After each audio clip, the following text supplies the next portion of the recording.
cannot escape the mighty Shockwave! Hey, mighty Shockwave! Take this! Shit! You bitches! Get back here! Bye-bye! Loser! You suck! Those bitches!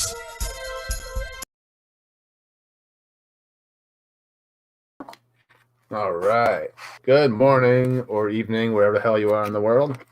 Welcome back to Megatron Draws. And today we are starting the month of the Decepticons, and we're kicking it off with our boy Shockwave. So, yeah. And next week, I think I'm doing Starscream. So, so I just want, and I finished watching the new series of the Netflix series, so I'll talk about that a little bit. I just don't want to spoil too much. And not just that, I'm just kind of I don't know how to fucking feel about the show. My feelings are very mixed right now. So, and I'll talk about some other stuff along the way. But first, let's get started on our lovely Decepticon. Start with a basic paint for the main purple, and then move into other colors because I'm basing it mostly off the toy I have. Just right here, my model to kind of help me along here. So, lethal. Yeah, it's one of those things where it's this show had really good ideas, but some of the execution is where it falls flat, I find.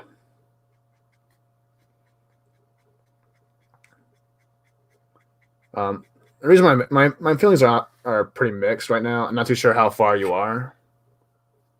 Yeah, I mean, I would have liked the more longer series for the show.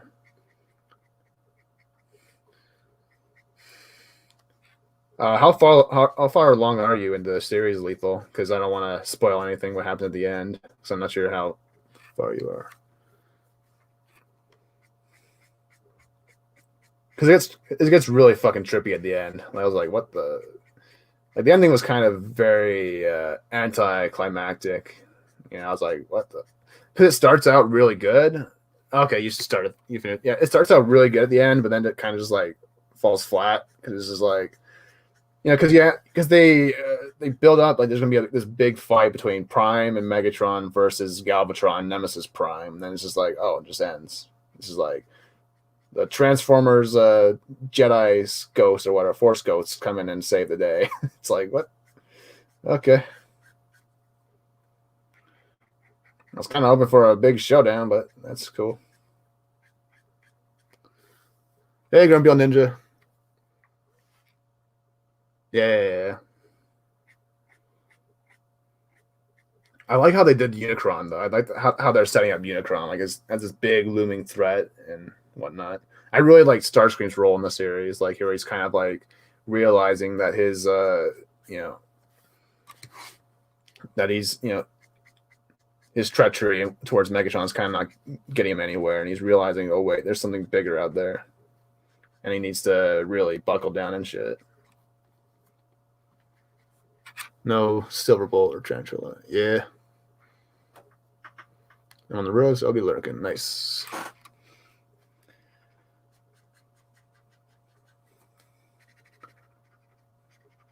Yeah, I don't know how to feel about the Beast Wars characters because I never really watched the series, so that's kind of why I'm very mixed. I'm just I don't know how well these characters are being portrayed, So, but I had a feeling you wouldn't like Megatron the way they did Megatron because it feel like they just made him a G1 Megatron simp. That's all he was doing throughout the entire thing, was just simping for Megatron.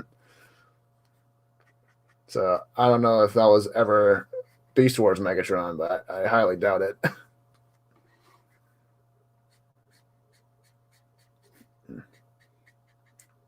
But I mean, it kind of makes sense for the story, but it's just it's kind of dumb.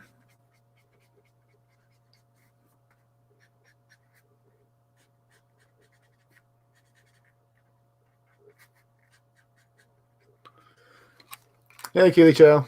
How you doing? Yeah, the voice was fucking awful. I could not take him seriously at all. They should just got Peter Cullen and Frank Welker and David Kaye and whatnot back. Like, imagine if they actually got the original voices of both series. Nah.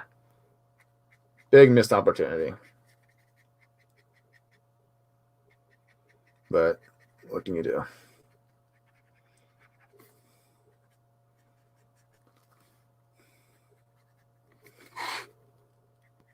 All right. I think. What else? Can't really think of much I like from the series. Honestly, it's just like it's kind of just like yeah, it exists. It was just like very boring. Like the show's been really. I mean, I like the stuff they did the Allspark. I thought that was kind of interesting the way they did the Allspark and the way they, you know,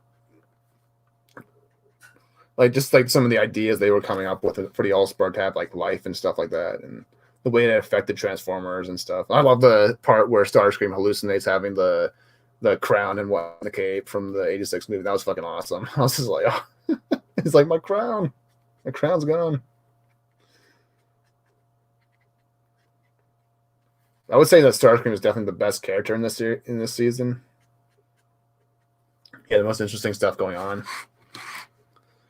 And Megatron, and I fucking called it at the end. I fucking called it because during our stream we did together, I was like, which I didn't really intend to, or because I was kind of like when we did our stream together, I was kind of like really tired that day, so I was just kind of like spitballing ideas when you said like, you know, what do you think they're going to do for the future? I was like, I don't know. Let's see, maybe a redemption arc for Megatron because it's like, well, because they hinted at it in the first season and the second season that there was more. Just because they were going for a more sympathetic angle for the character, so I was just like, oh well, there might be a redemption arc somewhere along the lines. I didn't think that they were going to do the.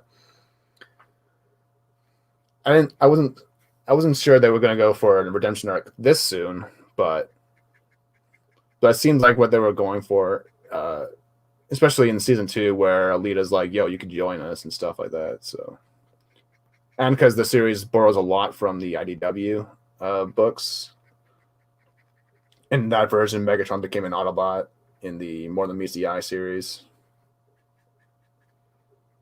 So, okay. Make sure I got all the colors right. Just kind of start on the light purple, just to map out everything.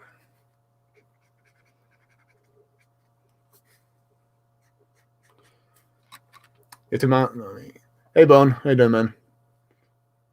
Yeah. Megatron and Starscream are definitely the best characters, I feel like, in the show.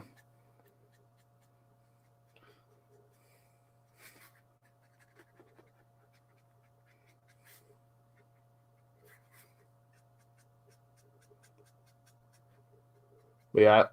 All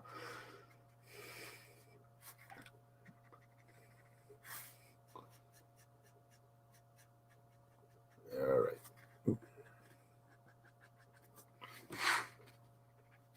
Okay.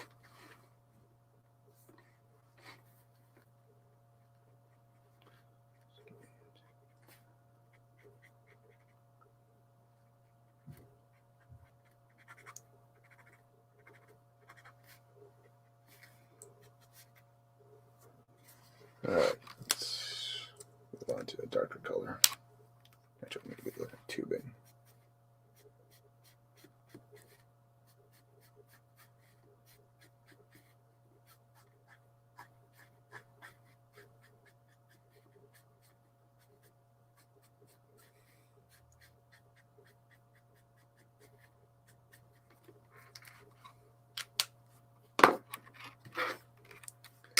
Beast Wars Dinobot was my boy. Yeah.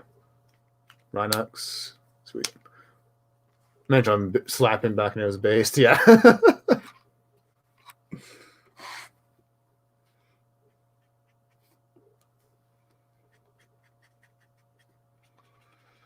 All right.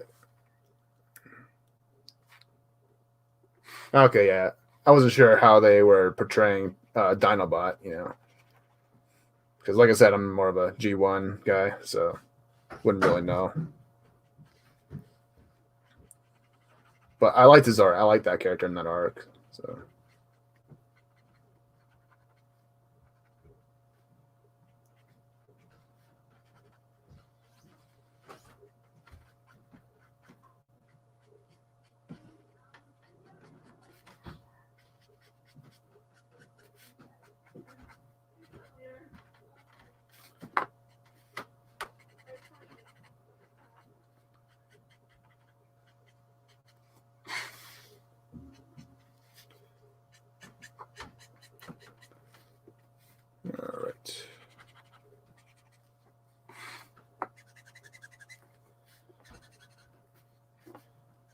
Just switch to a darker shade.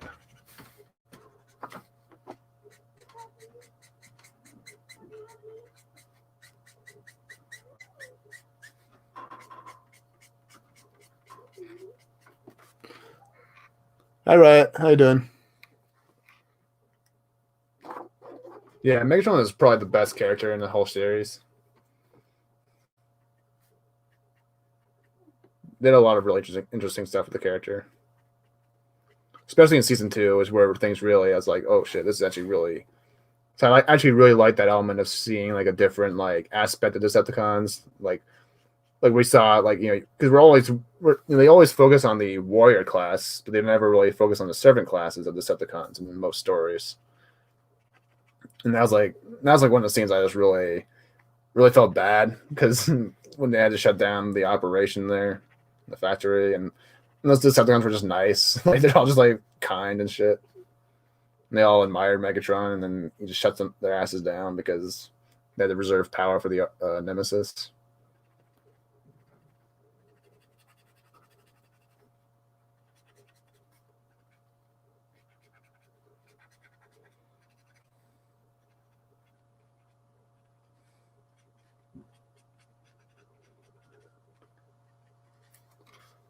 Hey Mara, how you doing? Yeah, the factory scene was like really well done in that series. I really like the way that they portrayed Megatron as kind of actually like genuinely caring about his Decepticons in some capacity.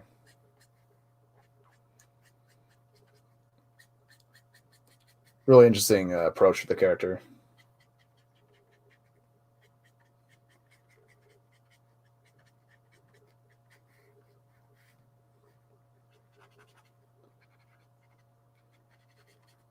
Yeah.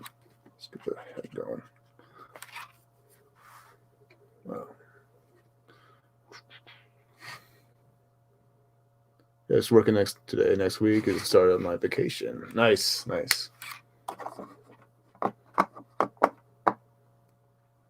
Yeah, it should have been a longer series. I was kind of like bummed out the first season just because I was actually kind of hoping for a different approach for the series. Like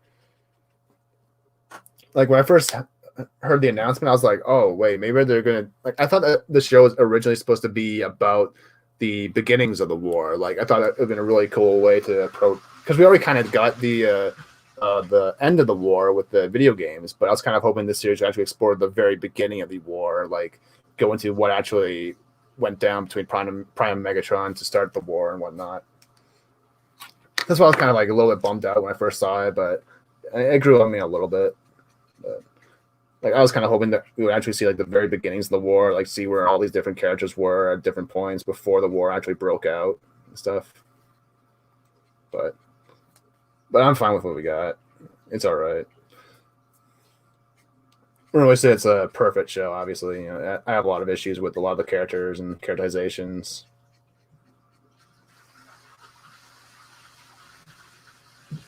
Like, Ironhide doesn't even do anything cool in the series. Like, it's just kind of like younger version of the character, which is just dumb.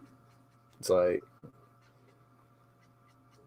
because Ironhide's like one of my favorite Autobots from the original cartoon. He's just so much fun to watch. He's this big Autobot, but he has a big heart underneath it all. Like, when you saw the Immobilizer episode where he's starting to doubt his abilities because he's getting older and stuff. That's such a great episode. The original series. And then they completely neglect like the original friendship he had with Prime and whatnot.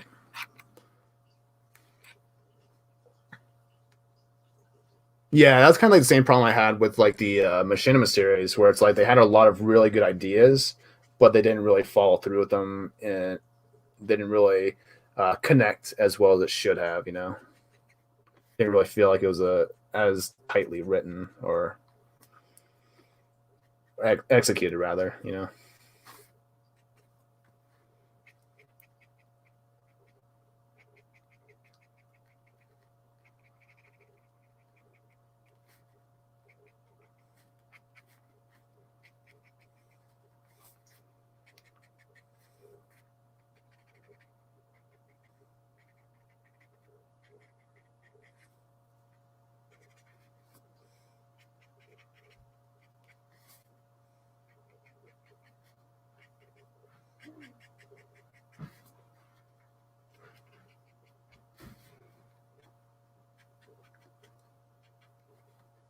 All right.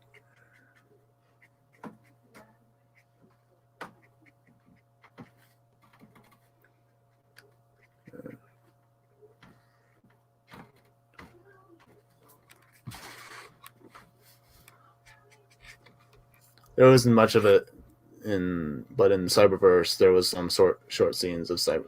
Yeah, I actually kind of liked Cyberverse. Actually, it wasn't a bad show. Actually, it was actually pretty decent, even though it's a very more kid friendly show.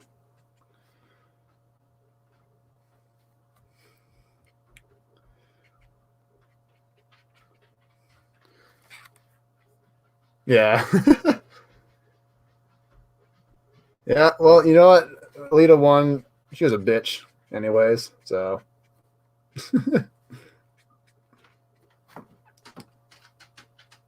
Nightbird's thicker though. Anyway, so. uh,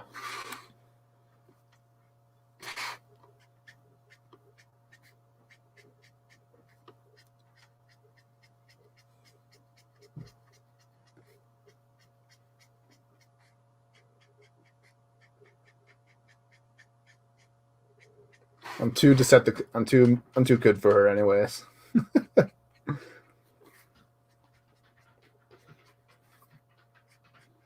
Yeah.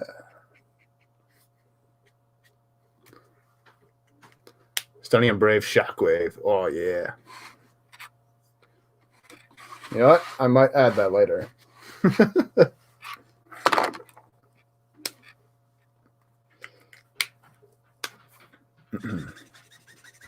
All right.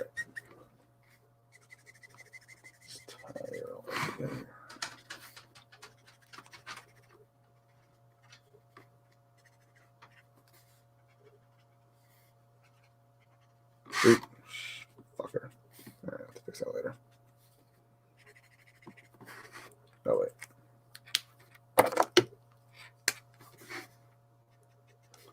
I didn't color this area.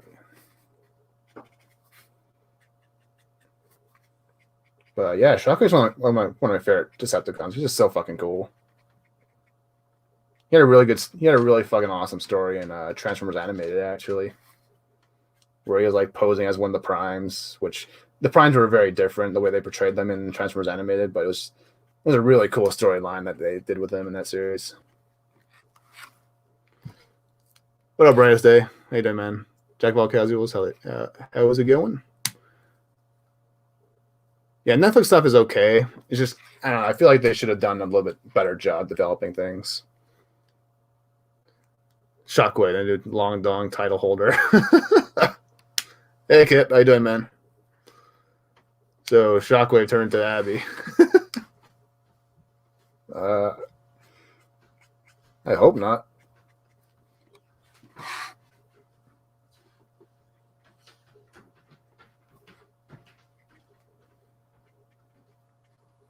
I mean, Shockwave's already better looking than Abby, so I mean, it's not really possible. All right, now we can blend it all together.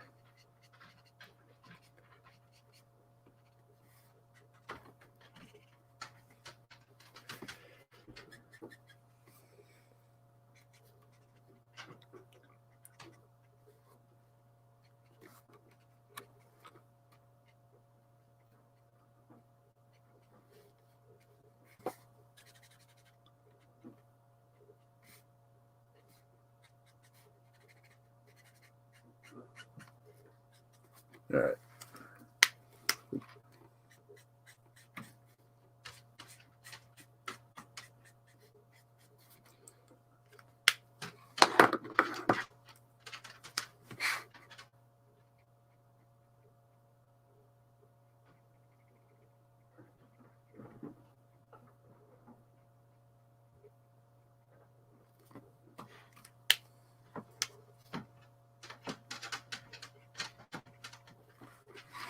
All right. Last of Us 2 stands about Abby was a dude. What do you think of Prime and Primal interactions?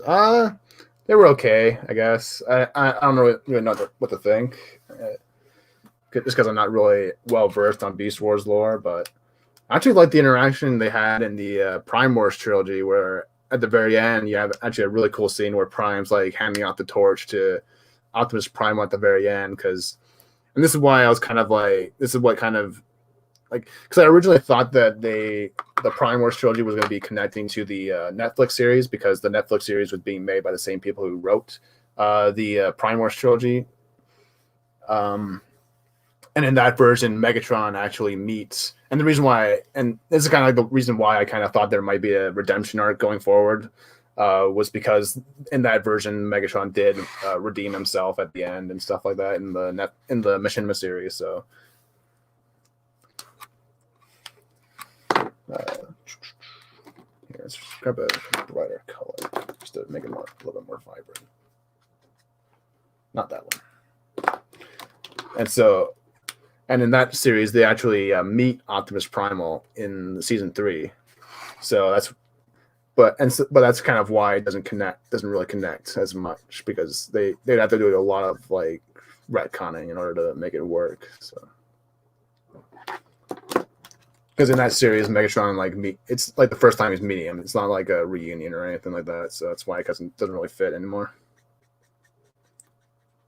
But in that version, like they mentioned like stuff that was possibly going to happen in the Netflix series. So, yeah, I think Unicron will probably be the main villain for the next series. Like I love the way they were like portraying Unicron in the series. Like there's this big looming threat that's always watching them and shit. I was like, that's fucking cool. Night Star's can like scared shitless in the whole series, in the whole season. I was just like, dang.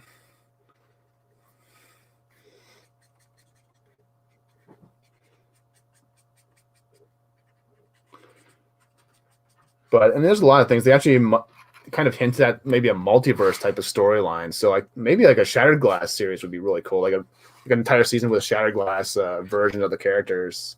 I think that would be really cool.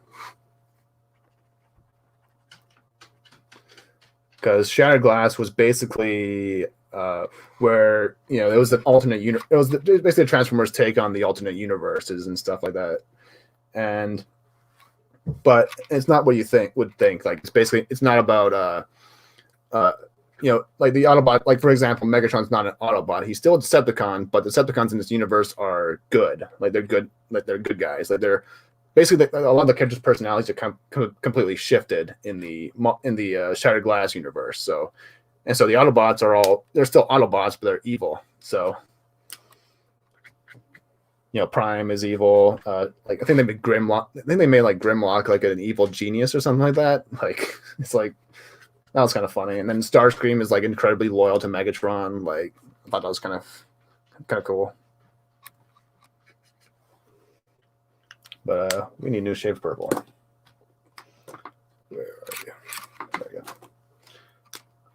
So there's a lot of stuff they could do with the series going forward.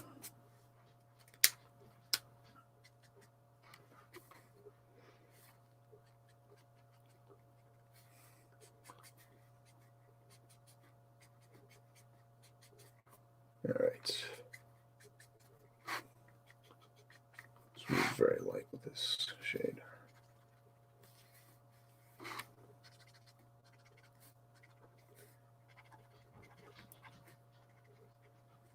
And they actually had a couple toys, I think. They made a couple toys of the different... I think they made like a Megatron Shattered Glass figure, I think, and maybe a Prime. So that could be hinting at something coming down the line.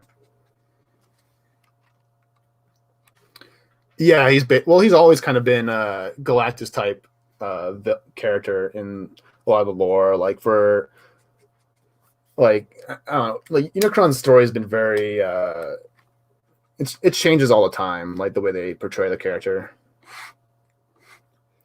Like for a long time, like, but the longest version is that he was like a god from like a different plane of existence and stuff, and like he could like, and he's like, he kind of molds like an avatar of himself, I think, that interacts with the regular world. I think that's kind of how it went. It's really like Unicron has a very complicated history. the way they treated his character. Like for a while, they actually had it so where every Unicron in every version of Transformers, like the comics, the movies, the cartoons, like all the Unicrons were all just one, like the same was the same being. Like every Unicron was the same being, just in a different universe. But that kind of idea got retconned in recent days because of Transformers Prime, because Transformers Prime did a very different take on Unicron in that series. That kind of had to be retconned. So that whole idea of Unicron being this multiversal, like every Unicron in every Transformers cartoon or whatever was scrapped, basically. So, but the idea of him being like this multiversal threat seems to be coming back with this series.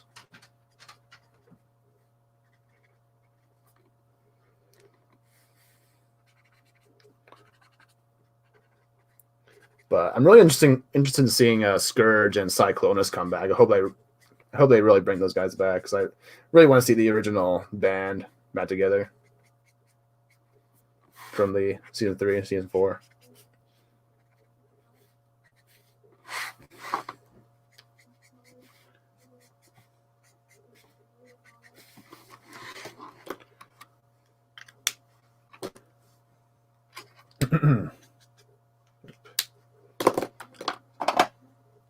Oh, they retconned that. Yeah, I think they did, and like it might have been an IDW comic or something. I can't remember.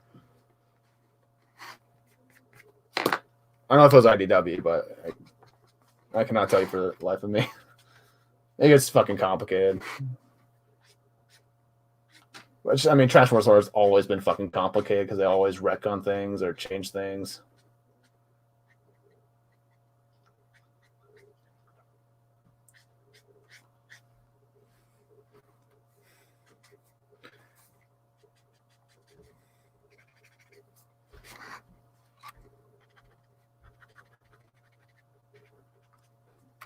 In Beast Wars, the aliens took the form of Unicron to show they were a threat. Oh, I see, yeah.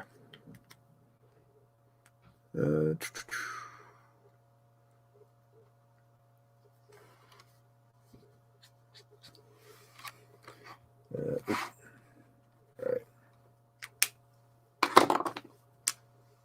Nope. Yeah, we're not throwing pink onto you. You're purple, not pink. Okay. Actually, that'll work. Just a little hint of it.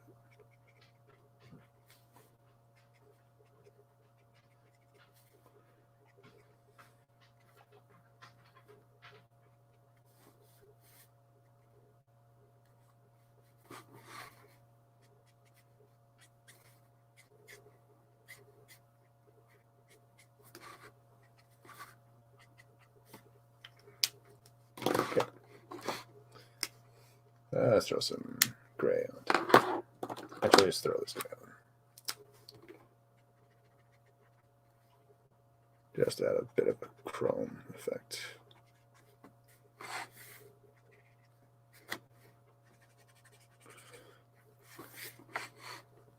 I'm Optimus Prime. I send this Linkin Park mixtape to the Autobots taking refuge among the stars. What have I done? I remember the Unicron trilogy, which was Armada.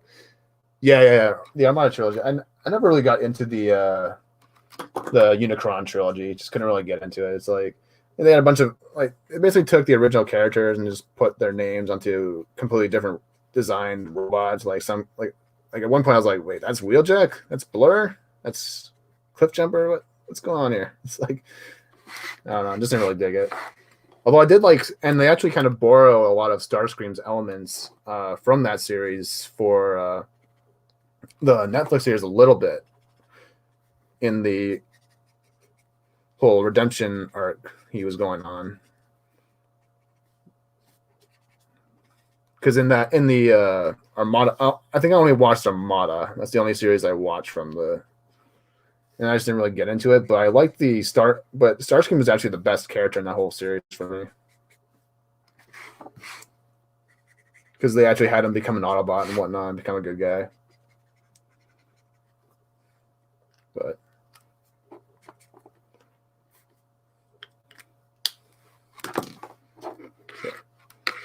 I need some gray.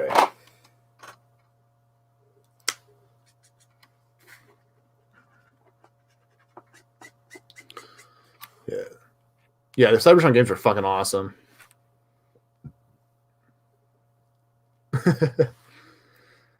Yeah, I really want them to do like a full-on G1 like Transformers game, like where you go, like bring back some of the original locations from the old cartoon on Earth and stuff. There's just so much you could do with Transformers in a video game, or they could at least like I thought it was. I don't know. I kind of wish they just built on Fall of Cybertron, to be honest. Like just added more characters, added more story, like missions and stuff.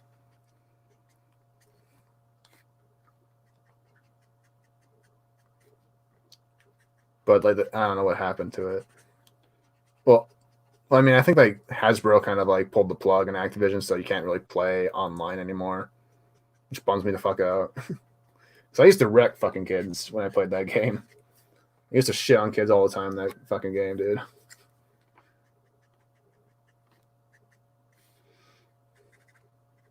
Good times. Steph! Oh my gosh. Hello. I want a third Cybertron game, even though it kind of... Well, there was a third game. It was the Rise of the Dark Spark, but it was a tie-in movie game for the fourth Transformers movie that was coming out. And I think it kind of made like a prequel to the Fall Cybertron game, though, like because it's complicated because they have two different storylines going on at the same time with that game, where you have one story that takes place that's in the it's in the Fall of Cybertron universe, and there's one story that takes place in the movie verse, which was boring, is all for obvious reasons, because Michael Bay's fucking shitty version of Transformers. But yeah, the escalation. So like, I never really cared about the story for the Rise of Dark Spark, though. It was kind of like a dumb story, but the escalation mode was freaking awesome because you can play all the different characters and stuff from across both games, I think. So, Poggers, hell yeah. Yeah, it's not surprising you didn't hear of it because it was a pretty shit game, to be honest.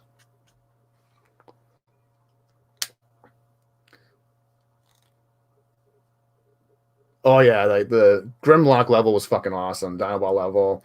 I really loved the Combaticon levels. That was fucking awesome. We got to play all the Combaticons and then eventually turn into Bruticus at the end. That was just so fucking cool. He was like stomping on Autobots and just like fucking shredding them to pieces with your fucking the fucking propellers on Vortex's arm.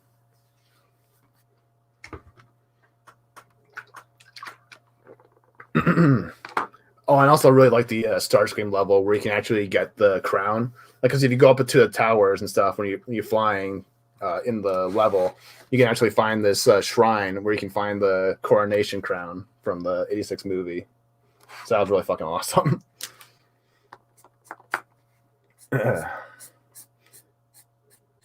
Also really like the Jazz and Cliffjumper levels. The Megatron levels were fun. Prime's levels were fun. Last level where you just keep switching. Yeah, that was fucking awesome. Where you had to play as all Autobots and Decepticons. Like that was like fucking awesome. I think you have to play as like Soundwave, and then I think it switched to Jetfire, then Bruticus, and then Jazz, and then at the very end you get to pick between Prime or Megatron. And well, the first time I played through it, I picked Megatron because like everyone was gonna pick Prime. Everyone would always probably pick Prime at the end there, but I was like, oh fuck that, I'm gonna beat the shit out of Prime. Fuck this shit. That's the day I finally embraced my inner Decepticon. I was like, yeah, I'm a Decepticon. Just because I love the Combaticon levels. So I was just like, I was already invested in Decepticons more so the Autobots in that game. Yeah, like they could have added so much to the game. Like they could have added new characters like the Constructicons, the Stunticons. Only a pussy would pick Prime. Fuck yeah. Although it's fucking cool in the game where you actually get to play it, where if you got the DLC, you can actually play as G1 Prime. That was fucking awesome. Ooh, what am I doing? All right, let's throw some yellow on that eye. And I think there's a part, and I think you can actually get the Megatron blaster, like the pistol he transformed into G1. You can actually have that as a weapon in the game, which was, although the gun in the game is fucking dog shit, but even in death, I am still in command. Yep. Oh, that was so fucking cool where you got to dethrone Starscream in that one level, like in the '86 movie.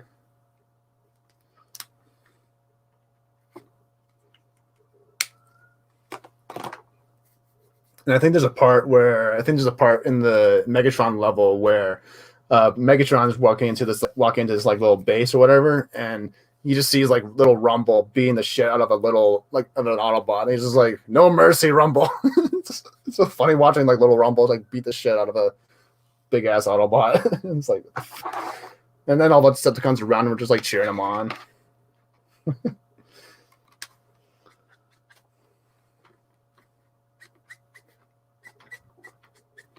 Oh, it was so fucking cool when you had to play a Soundwave because you actually got to use a Rumble and Laserbeak in the mission, in the level. That was really fucking cool.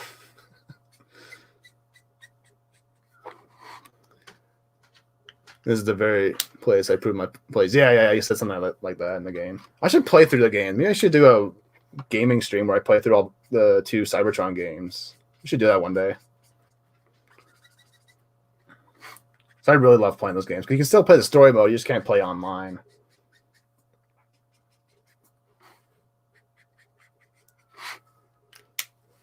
All right, need this guy.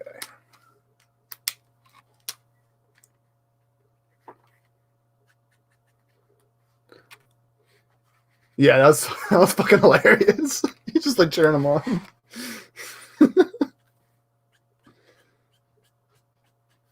There's a part in the first game where I think it's the Megatron level where you have a bunch of like. There's a part where you're in this one area where the Autobots are like the Decepticons have captured a bunch of Autobots, and then you get to and you can actually go around and kill a bunch of the prisoners and stuff. And every time I play, I always fucking destroy them all. What console? Xbox, PlayStation, I think PC as well. But I don't know if you can really buy the games anymore because. I don't know. I think because I think Activision and Hasbro kind of pulled the plug on that. But you can. I have no idea what's going on with that.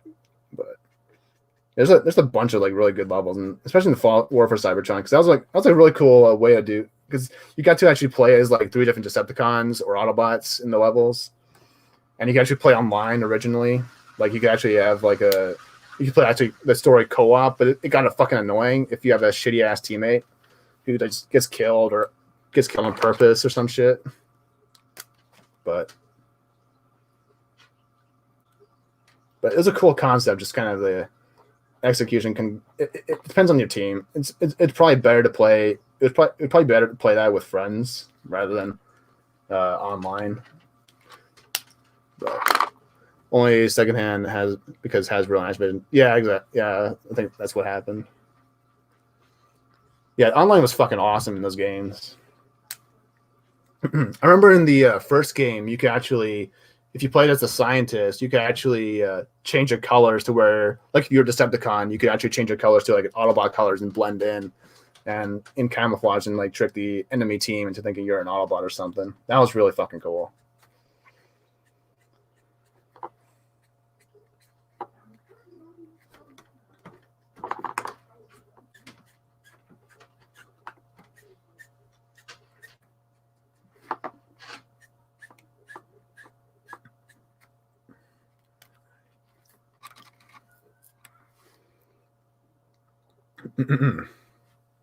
Yeah, the story is really good for those games.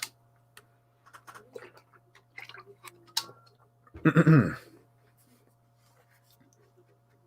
actually really like the Optimus Prime, Ironhide, and Warpath level from the War for Cybertron game, where you had to help Ratchet fix up Omega Supreme.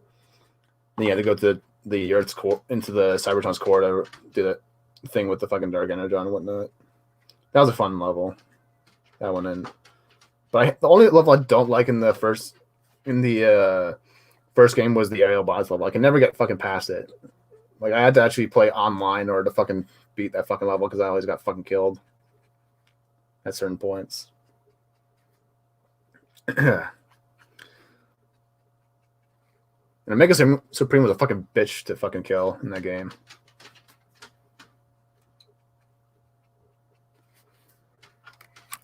Make sure to die from friendly fire. Well, no, like if you like, for example, in the game, like you'd have like 3 teammates, right? And then so what would happen is if one of your teammates died, you'd have to start the whole team would have to start all the way back from square one or from the last checkpoint. So that's why it got really annoying because like one character dies and it's just like, oh, you have to start this fucking part over again.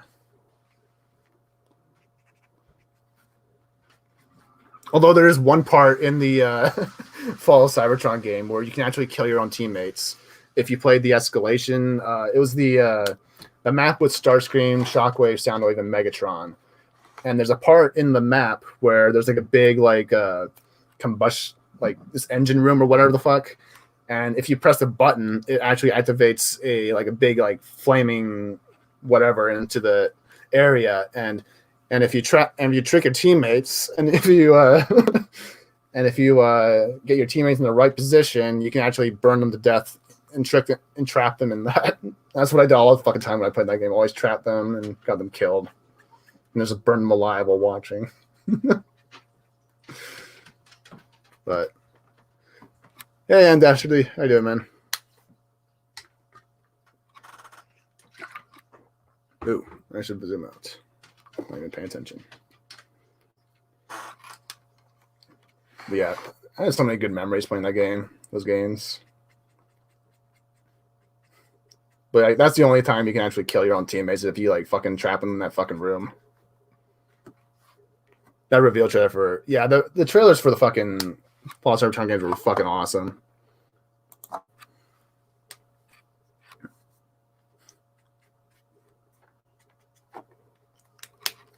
All right, let's get a lighter shade.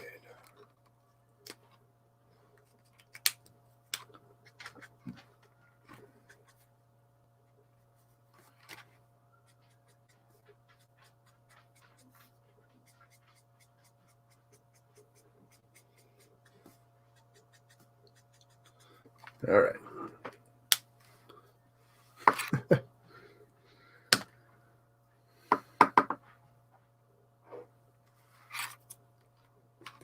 All right, let's get the boulder he's standing on going now. Let's throw some of this on.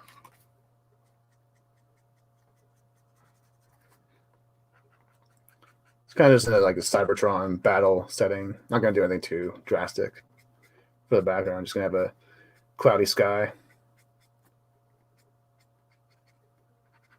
Maybe have some lightning in the background because I love my lightning. I love drawing lightning. So that's what we'll do.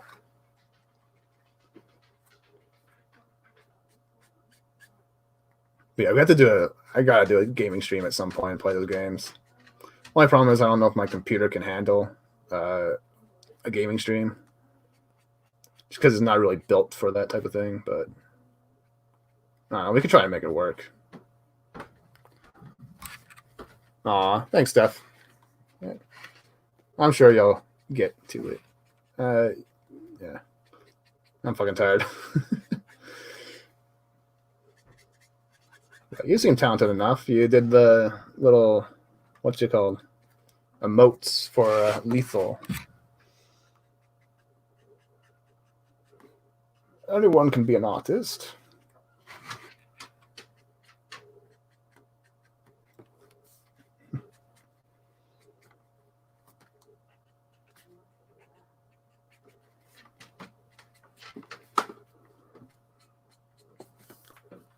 Ooh.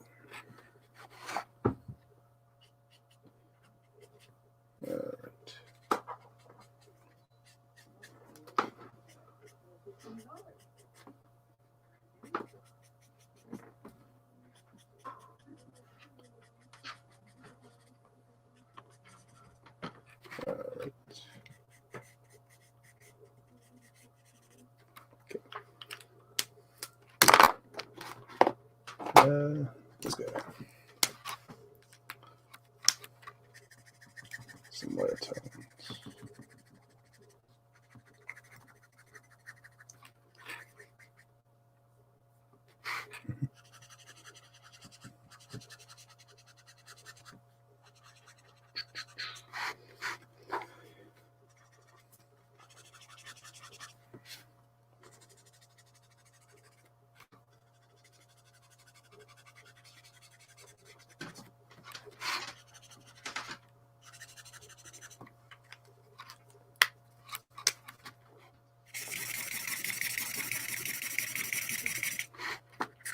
All right.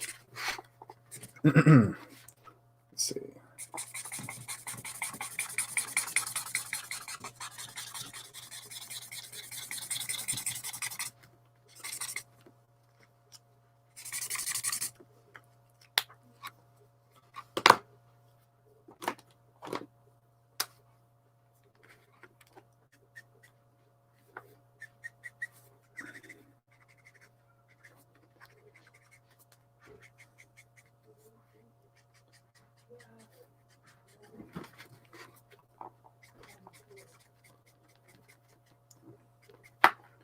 All right.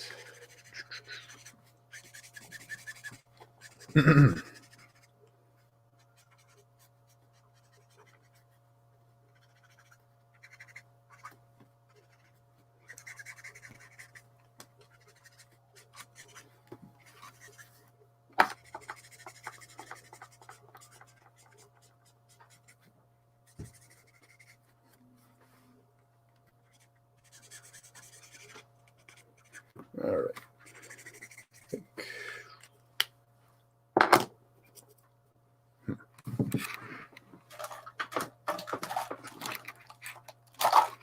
Yeah.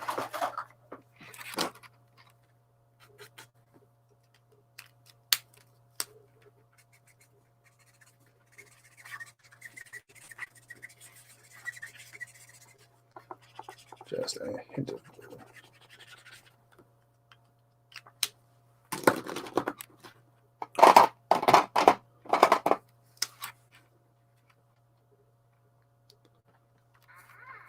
Transformers Army. Gotcha.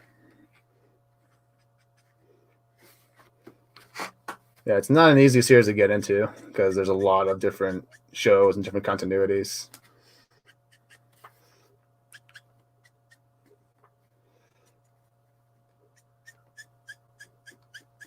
But I always say if you want to get into a series, I just say start with G1. Just start with where the heart of the franchise started, and then just move on from there. I guess if you're interested in actually diving into the lore and stuff.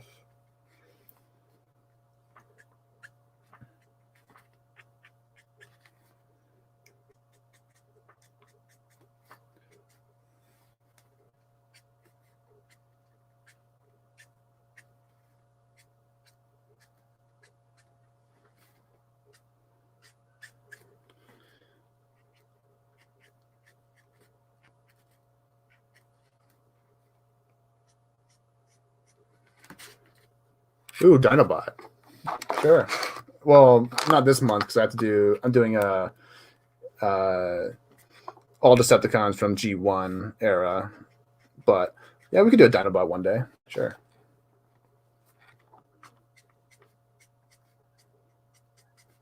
Just for you, Mara. Just for you.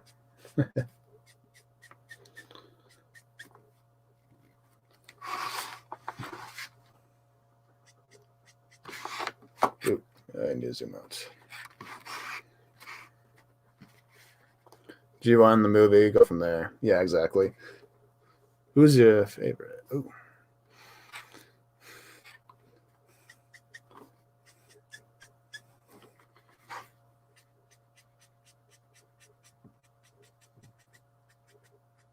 Well, speaking of the 86 movie, they're actually re-releasing it to theaters in September, actually. So I'm going to go to that. Only reason to go out to the theaters right now for me.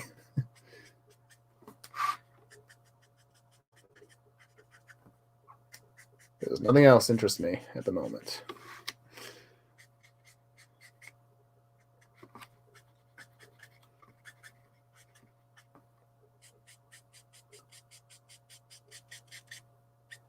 But yeah, for the next couple streams, I'll be doing a Nightbird, I'll be doing a Galvatron, and I'll do a Starscream. So, because I wanted to kind of do characters that were more in line with G1 because it's the it's the anniversary of the A6 movies release. So,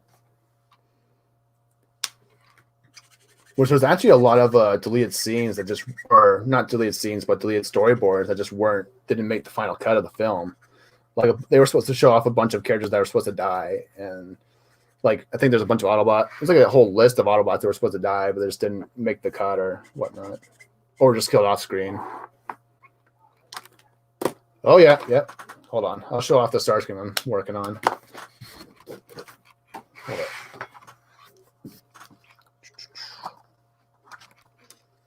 Where is he? There he is. Yep, this is the Starscream I'll be doing, and he has the crown, and he has his cape on. So, yeah, we're doing the coronation Starscream for next week.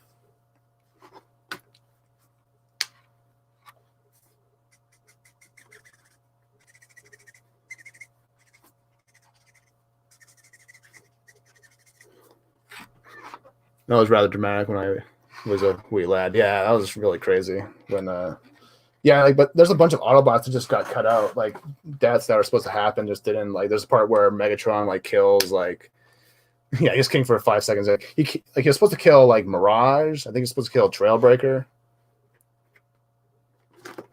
I think Red Alert was supposed to die in one scene, and which was actually a cool scene because it actually showed how Devastator actually got taken down in the Autobot City battle. Because if you remember in the movie, you saw like you saw that you had the Dinobots come in and take on Devastator, but then it cuts to Prime going and doing his thing and fighting Megatron.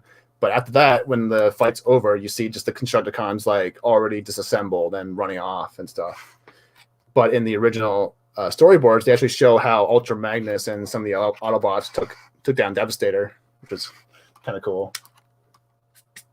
And actually, Shockwave was actually supposed to die in the fight with Unicron at the end for in the original storyboards. I think Huffer died when he was in the battle. There's a bunch of Autobots that just fucking died in that movie, like Ironhide, Ratchet, Wheeljack.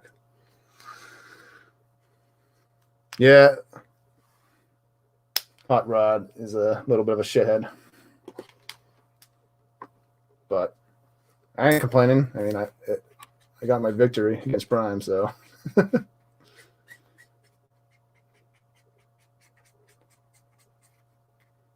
So, yeah. Let's see.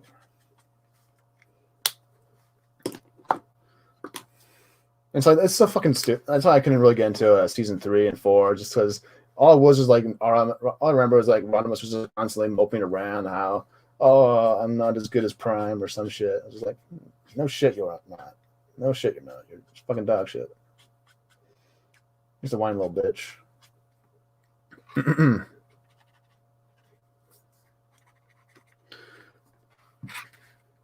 Yeah, fuck them Autobots.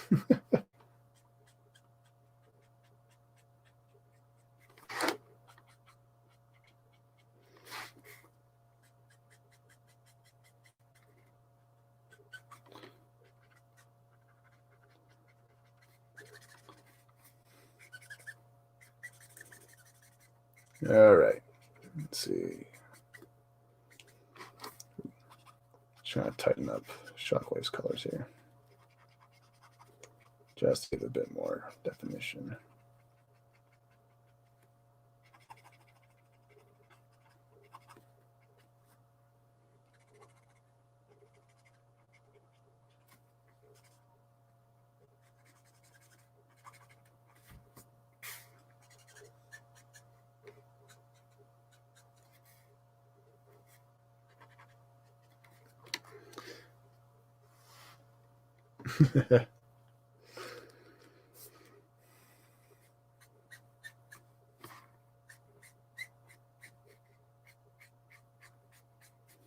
All right, I think we can move on to the background.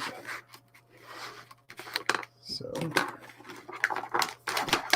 Only thing is, I haven't decided what I want to do for the background.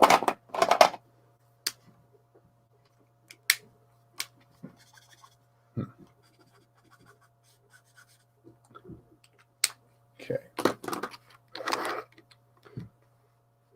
I'll use some purple. Actually, I need to cover up these, like, because I accidentally, last stream, I accidentally colored over the page here. But didn't realize it till later. So we gotta fix that.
Do you remember it? I think it's, I can't remember the release date. I think it might be the 27th or something like that. I can't remember when it's supposed to come out. Hold on. 1986. Yes.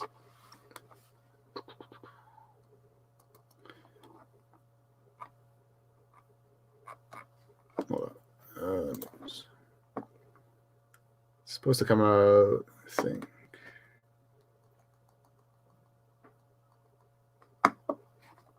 Fuck.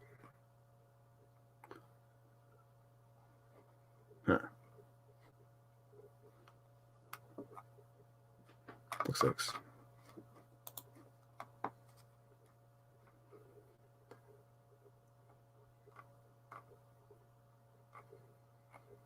Oh, the 26th. Yeah, the 26th to 28th. Yeah, so end of the month it's coming out. If I remember correctly, that played an important reason for why Transformers popular went down in the 80s. Yeah, I mean, because they killed off all the characters that everyone loved, in the original show. Like they killed off all the original Autobot cast, and some of the Decepticon casts went away, even if they didn't die, like Skywarp, Thundercracker, Starscream. Megatron kind of went away, even though they were kind of reborn as Galvatron and Cyclonus and whatnot. But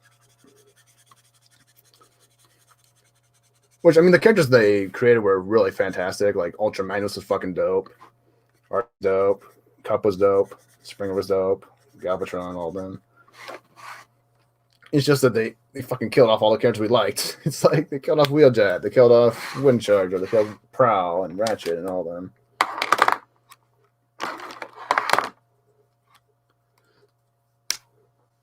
The 86 movie is re-releasing in September.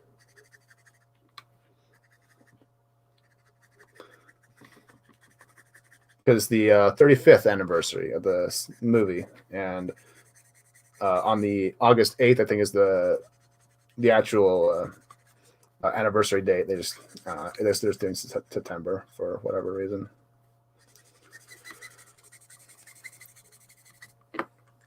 Here, use this.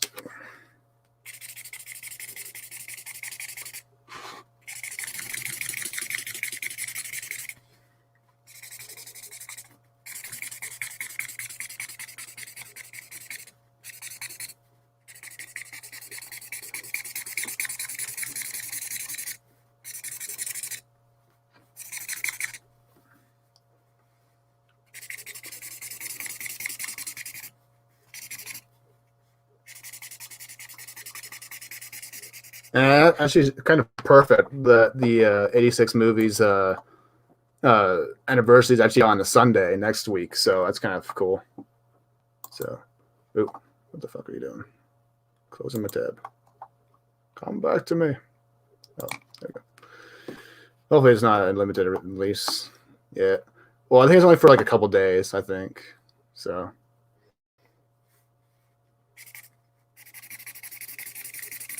Maybe they'll come out with like a Blu-ray or something. Who knows?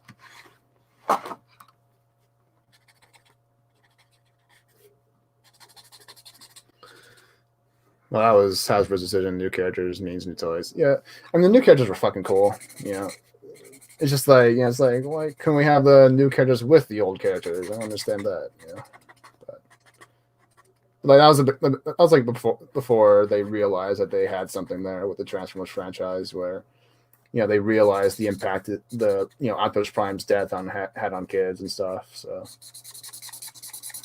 because like kids were like there was like stories where it was like kids were like running out of the theaters crying because Optimus Prime died, and yeah.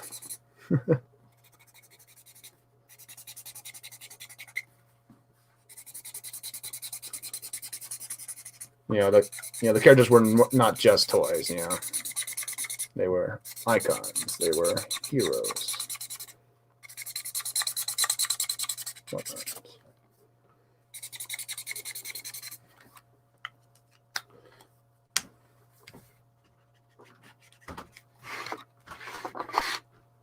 All right, let's get a different shade in. Not that cool.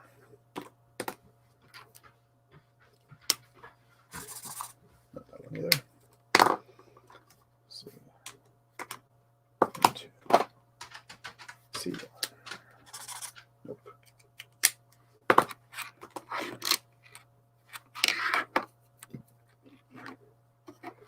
It's like killing Luke in episode 6 for the Ray or something like that. Yeah, exactly.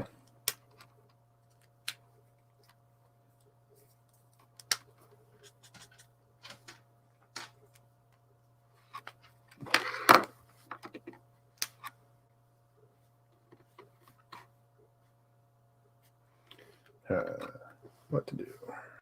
All right. Let's put a different shade of purple.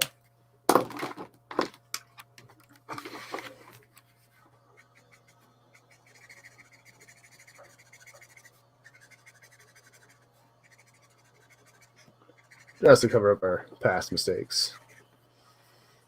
I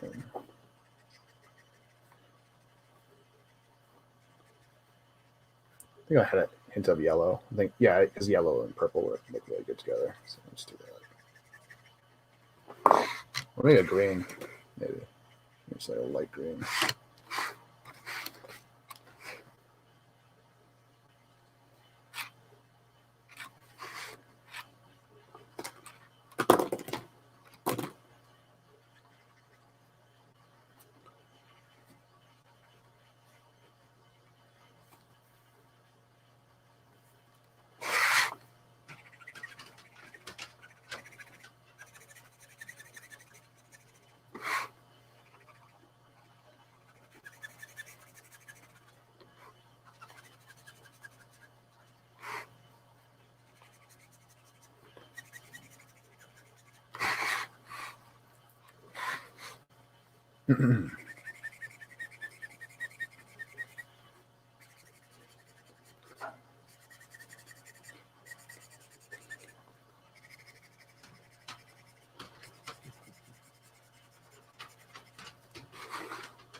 Okay.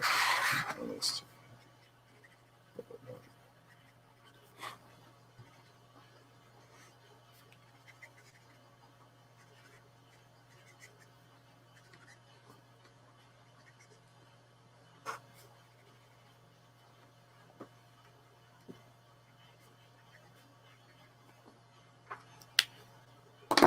All right, let's add a hint of yellow. Then maybe a hint of green in the back as well. Some little blotches here and there.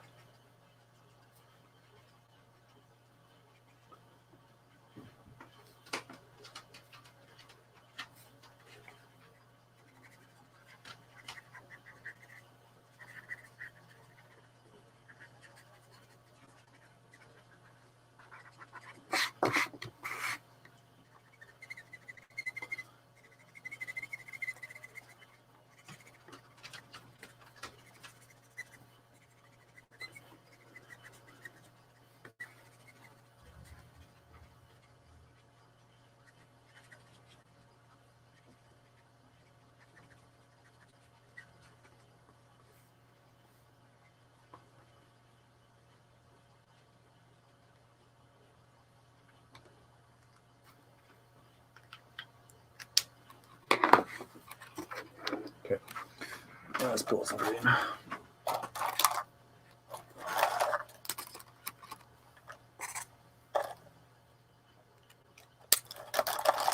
Just gonna put a little bit of green, and then probably going with another shade of gray.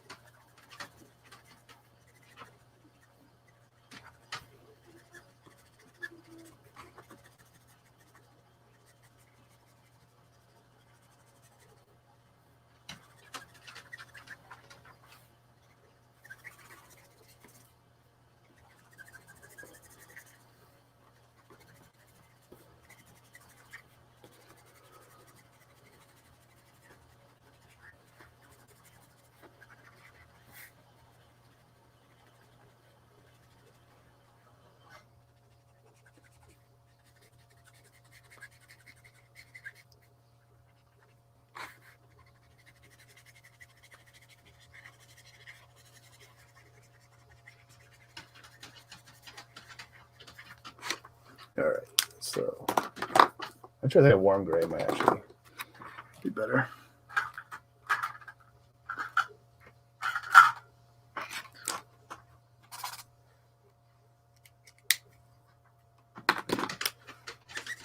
I need a darker shade.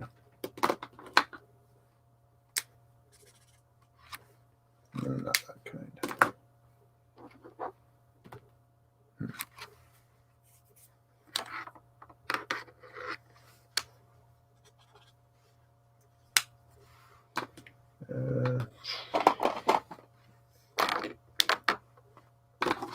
Actually,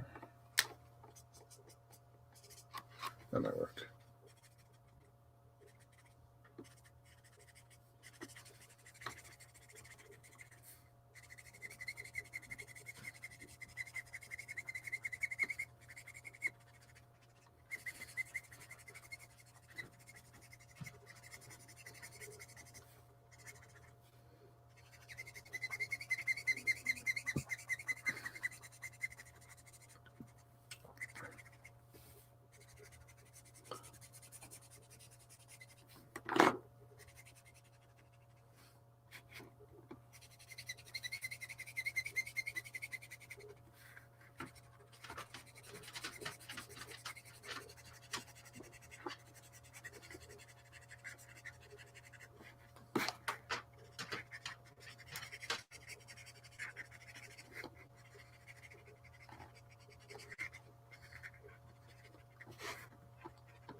All right, give me some more.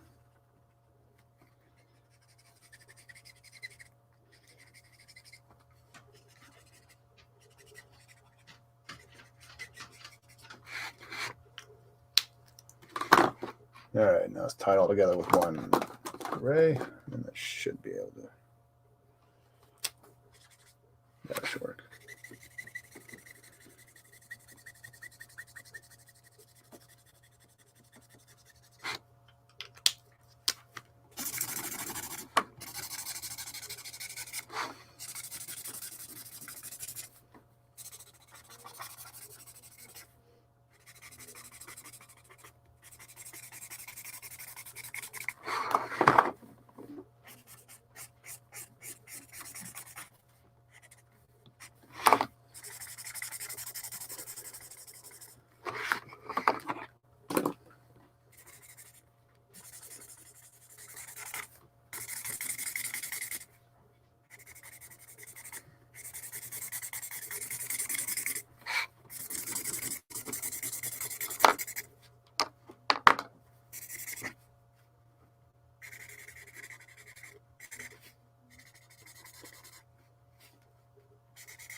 All right. Almost there. I think Steph's going live soon. So. Had to pop in, say hello.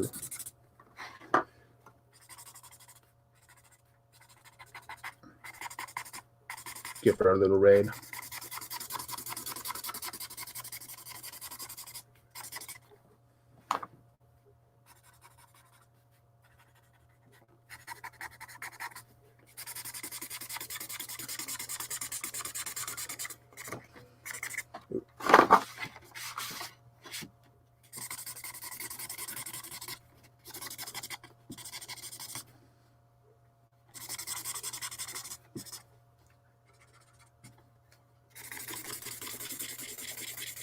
Oh, that's so aggressive. Hell yeah. Well, he's a Decepticon, so it's supposed to be aggressive.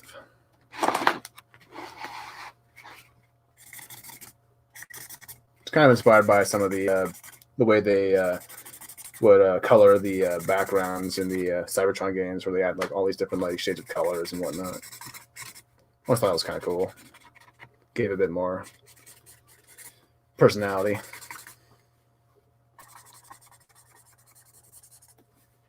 Like the level design in the fucking Cybertron games are so fucking good.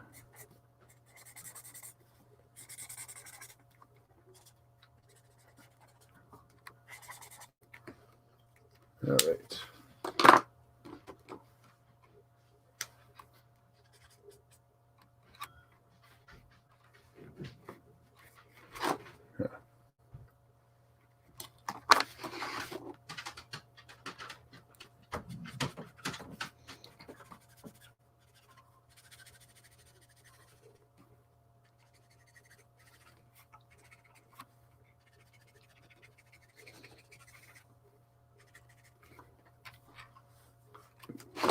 Better zoom out a bit.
I think I need a new nib for this pen.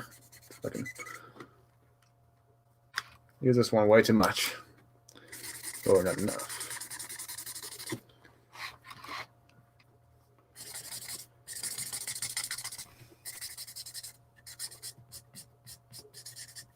Yeah, refill soon, actually.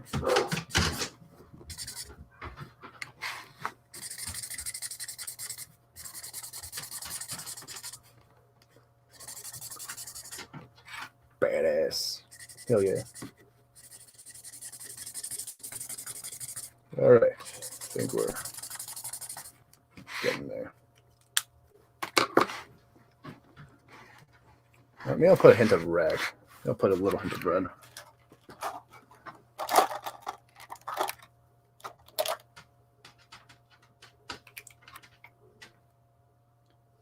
Nothing too bright.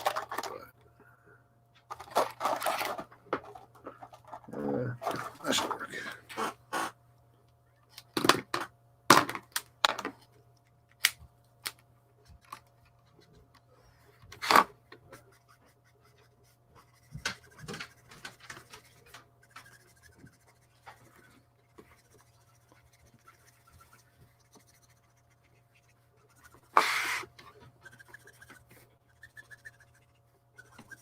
Kind of wish there's a Shockwave level, right? We actually got to play a Shockwave in the Fall Cybertron game, but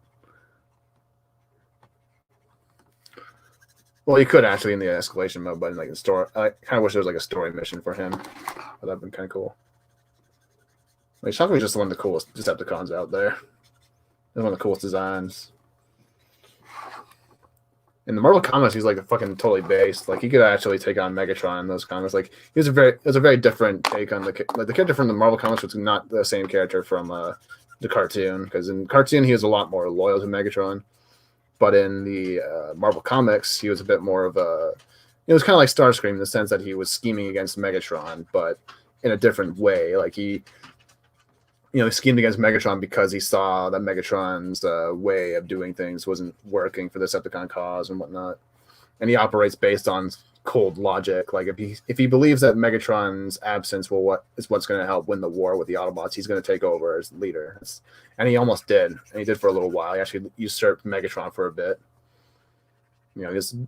But that element of the character hasn't really. They haven't really touched on that element of the character for a while now.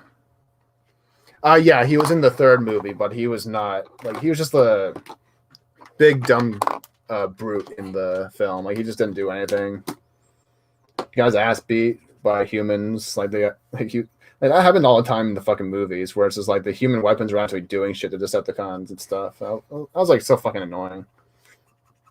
Because like I remember in the old cartoon, there was like an episode where Optimus is like chasing down some like car thieves or whatever, and like the bullets just bounced off him. I was just like human weapons shouldn't be able to do shit to Transformer. That's just so stupid. It's like,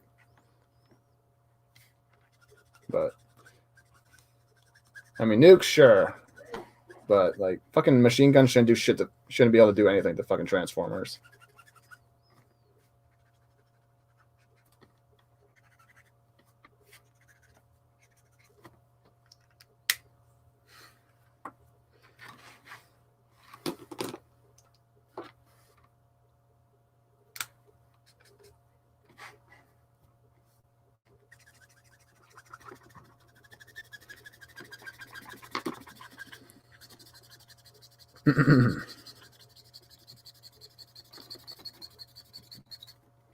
Yeah, and they did a lot of dumb things. Like they made Galvatrons to bitch. Like it was so stupid the way they did the fucking Galvatron storyline in the movies. Like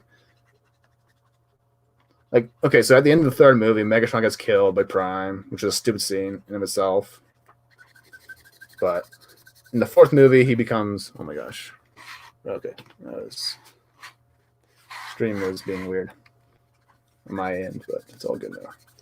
Like basically, he gets killed at the end of the third movie. Then in the fourth movie, he gets rebuilt by the humans, this company or whatever. Like it was just dumb the way they did the storyline for Galvatron, and he looks fucking stupid as hell.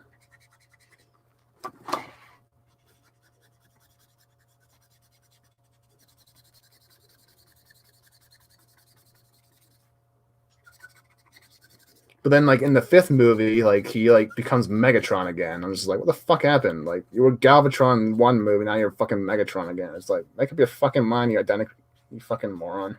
It's like, and in the fifth movie, just comes back simping for this fucking Quintesson bitch, whatever her name was. It's like, fuck off. Megatron simps for no one. That was the whole thing with the movies, is they made him a simp for every other fucking villain in the movie.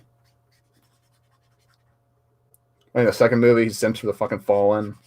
And then the third movie, simps for fucking Sentinel Prime. It's like, motherfucker, Megatron doesn't take any orders from anyone. It's like...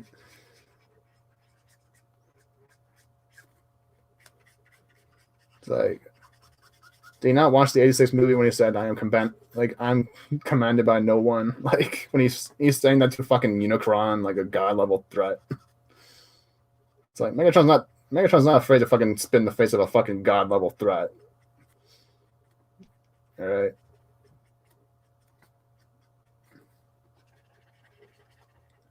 He's not gonna take orders from some punk-ass Prime or whatever.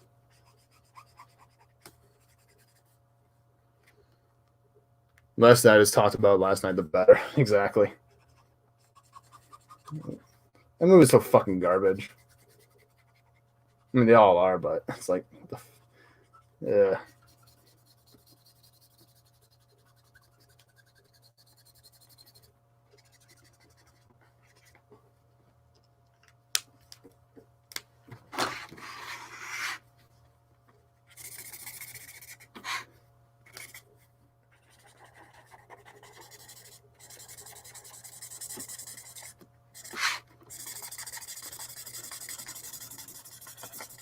All right, I think we're pretty much ready to start detailing them up. Just need to add another shade of gray to the background, and then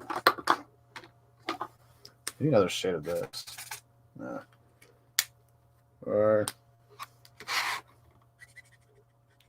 yeah, sure. Let's just add another shade of warm gray.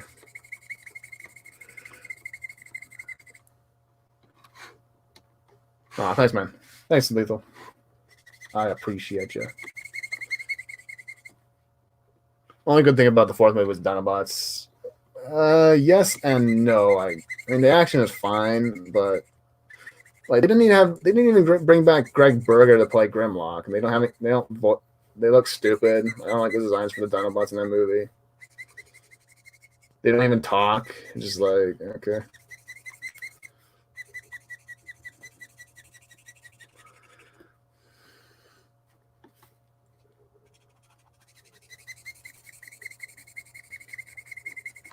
I like the origin that they gave the Dinobots actually in the Cybertron games, where it's like they're this team of Autobots, this like really powerful team of Autobots who were captured by Shockwave, and then he was basically experimenting on them and made them into the Dinobots. Like, and basically the way Shockwave found out about, basically the way he got the inspiration for the Dinobots was that he was using the space bridge to travel to different worlds, and he was studying Earth, and he was studying the life forms on Earth, and he used the dinosaurs at the time, because in Transformers lore, usually the way it works is that the Transformers come like 50 million years before humanity blossoms and whatnot. So when Shockwave goes to Earth, it's at the time of the dinosaurs, basically. And so that's where he gets the inspiration to make Dinobots and the Insecticons. So I thought that was really, really cool way to do things. And they actually had Greg Berger come back and play Grimlock in that game. That was so fucking cool. And I actually got to meet Greg Berger in person actually at Vegas Toy Con, along with Peter Cullen and Frank Walker, obviously. That was really cool. He's a gentleman. He's a great guy. Really solid dude.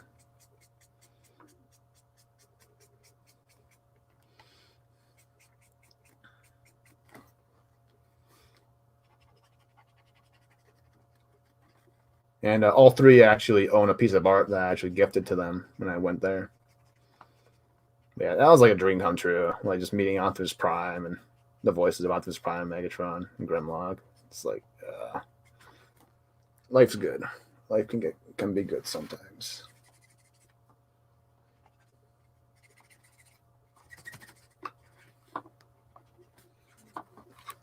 It's set in a galaxy far, far away, right? Kinda.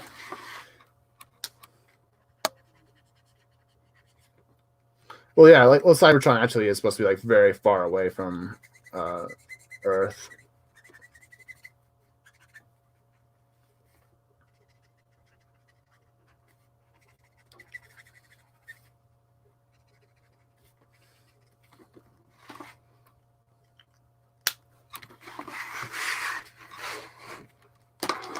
All right, I think we'll add like a light yellow. And then I think that should be able to tie things up very nicely. Or not that shade. That shade sucks.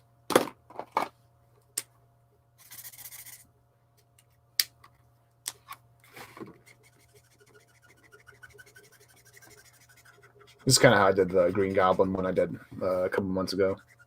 Or was it last month? No, that was in May. Yeah, it was in May. I did the Spider-Man theme. After joke. Sorry.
Yeah. I got the joke, man. I got the joke.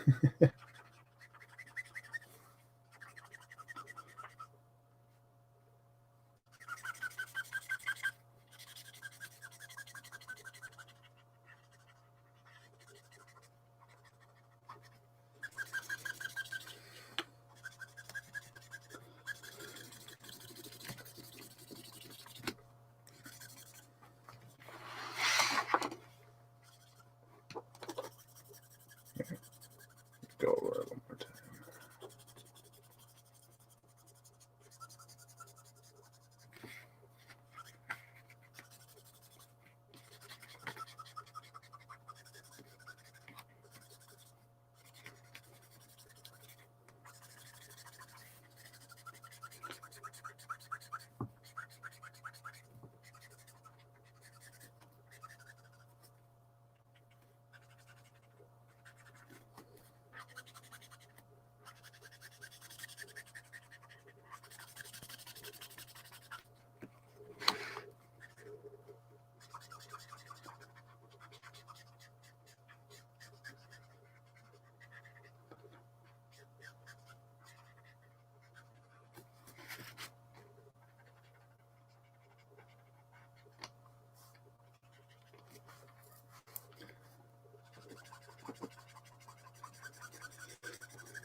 All right, I think we're ready to wrap this guy up. So, need to pull up the Uniball and do some touch-ups here and there.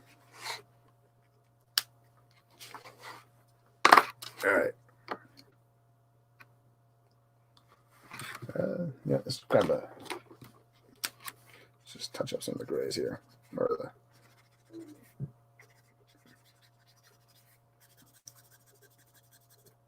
Just add some gray tones, and then we'll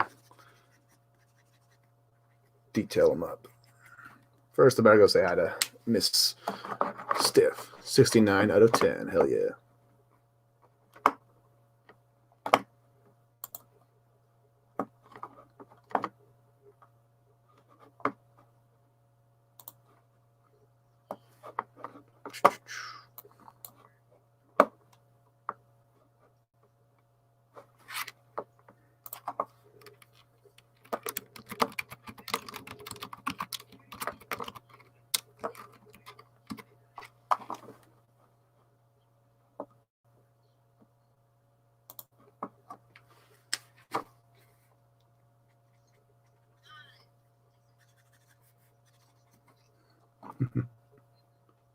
All right.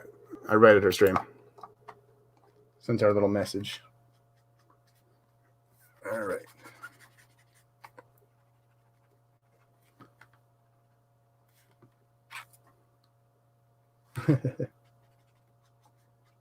You heard Steph. Oh.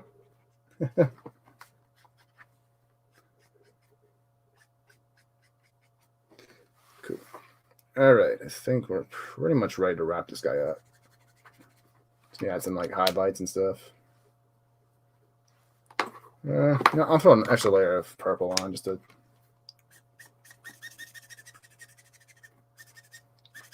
give it a bit more definition. And we'll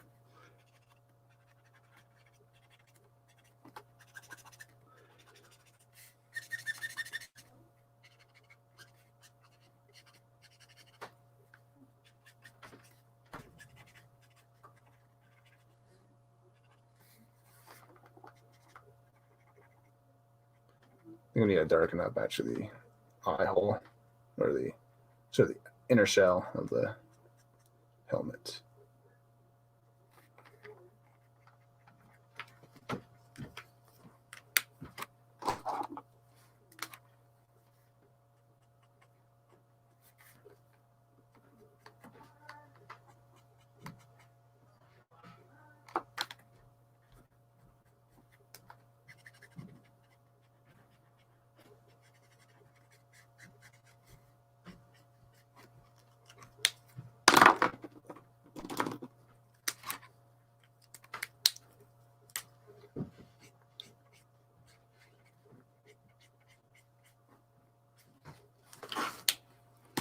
Where are the boobs?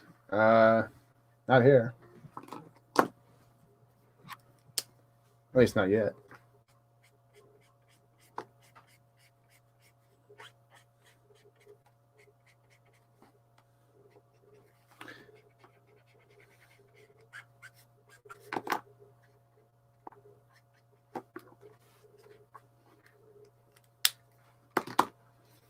All right, actually, let's grab this guy.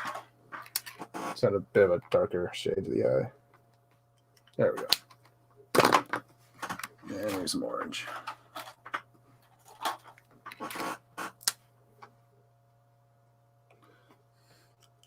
Just to give him a bit more of a nice little effect there. All right, let's pull the Uniball.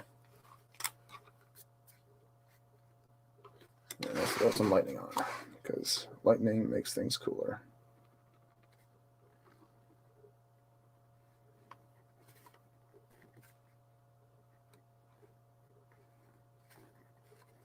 Just going to try and map out the lightning first. So a very light layer, and then we'll add in thicker edges to it later.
Just going to outline them and then go from there.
All right, almost there.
I don't think you can see that.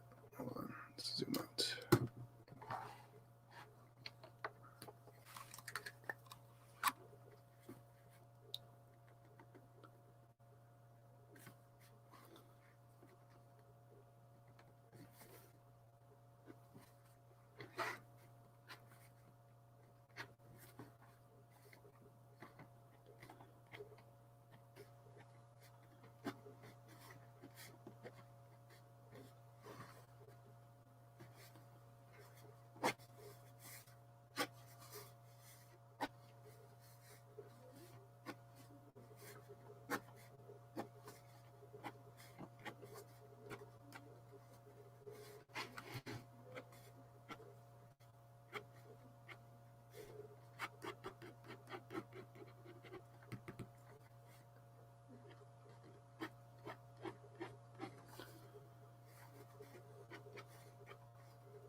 Okay. Should be a little bit of a lightning effect here.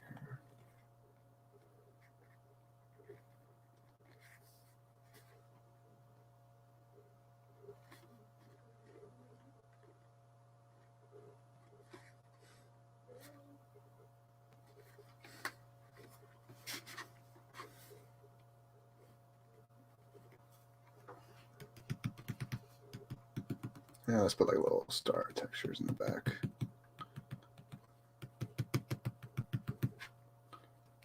Just to make it pop a bit more.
All right.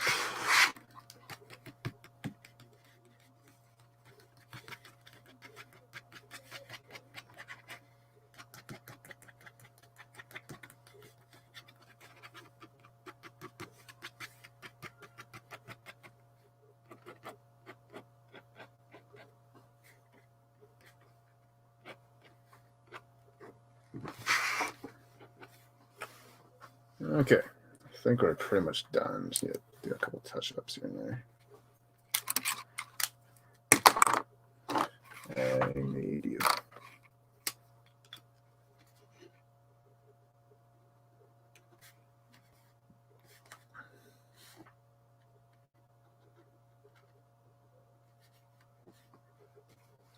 Make sure it's touch up the tubing here.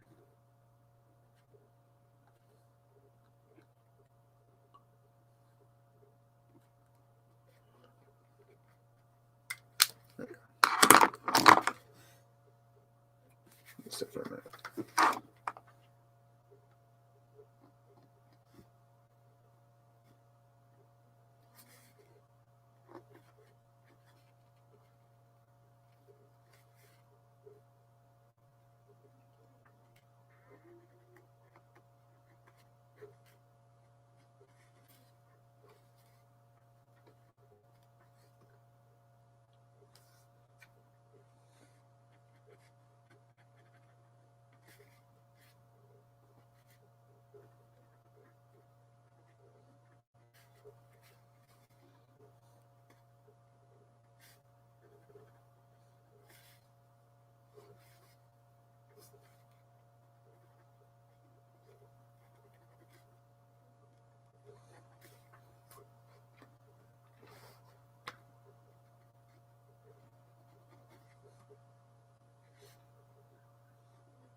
Let's touch up the head a little bit, and then we should be able to color it out today.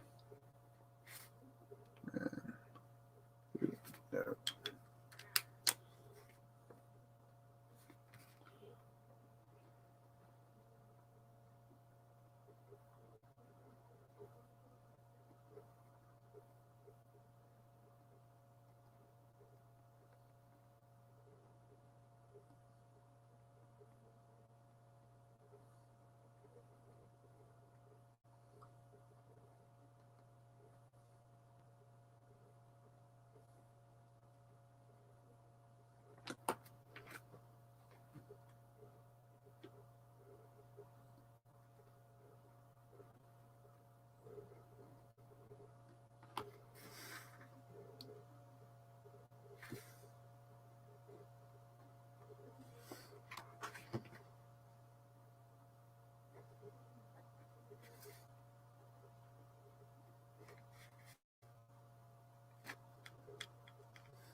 All right, I think that should do it for now. All right, there's our Shockwave.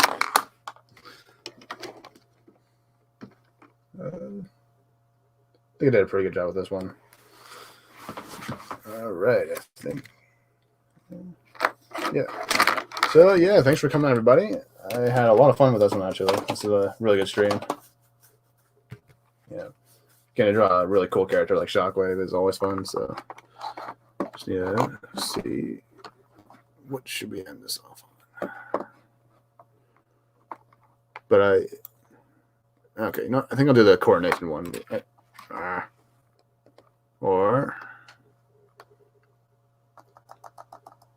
Let's do that one. All right.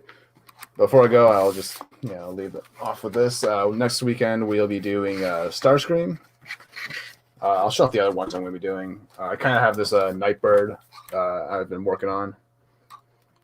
Just the basic like skeleton of it. It's kind of like this ninja pose. Then we've got, and obviously I already showed Starscream off earlier, but just to show it again, we got Starscream on the way. So I'll be tightening him up this week, and then we'll be coloring him on Sunday. Yeah, I cannot touch Sunday. And then I have the Galvatron, which is actually kind of kind of based on the scene in the '86 movie where he gets reformatted, where Megatron gets reformatted into Galvatron, and when that happens, you see this like you get this like kind of like X-ray of the like the skeleton or the protoform inside of Megatron. So that's what I'm kind of doing with this. I'm trying to just kind of drawing like the skeleton of what's inside Megatron's head based on what the cartoon showed. So that's kind of what I'm going for. And then I have obviously on the other side is Galvatron. So yeah, I think that's gonna be the last one we're doing. I think that would be the nice way to tie this all off. But let's go back to Shockwave. A boy, or a little bit of. Yeah. You should do a duo with Starscream and Megatron saying, "Is that you?" Oh, well. Here's a hint. Who disrupts my coronation? There we go. Let's see. I got another Starscream Megatron scene. Or maybe I don't. I don't think I... Oh, no, I didn't upload that clip. God damn it. All right, I can't show it then. Here, I'll show this one then. I'll end this off on this clip then, just to... Before I do that, I'm just going to... Actually, fucking lightning needs to touch up. All right. Let's end the stream off. Thanks for coming by. Jack of all casuals, Lethal. I'm just going to make sure I name everyone off. Mara, great to see you. Staff was here. M. Dastardly was here. Good to see you guys. Brightest Day came by. Riot Kitty. Who else came by? Oh, Grumpy Old Ninja came by. Kip, Golden Fire Productions came by. My boy. And Bone came by. What's going on, Bone? Keely Chow dropped by. And that should be everybody. Yeah. All right. Let's end this off on a little clip here. And I can go and chill with Steph in her chat. So, see you guys. Fellow Decepticons, take heed. Your leader, Megatron, still lives. Though we remain dispersed throughout the far reaches of the galaxy, exiled from our true home, we are all still Decepticons, united by a common purpose. The time has come for us to put aside our differences and act as one under my undisputed leadership. Only then can we cast off the shackles of Autobot oppression.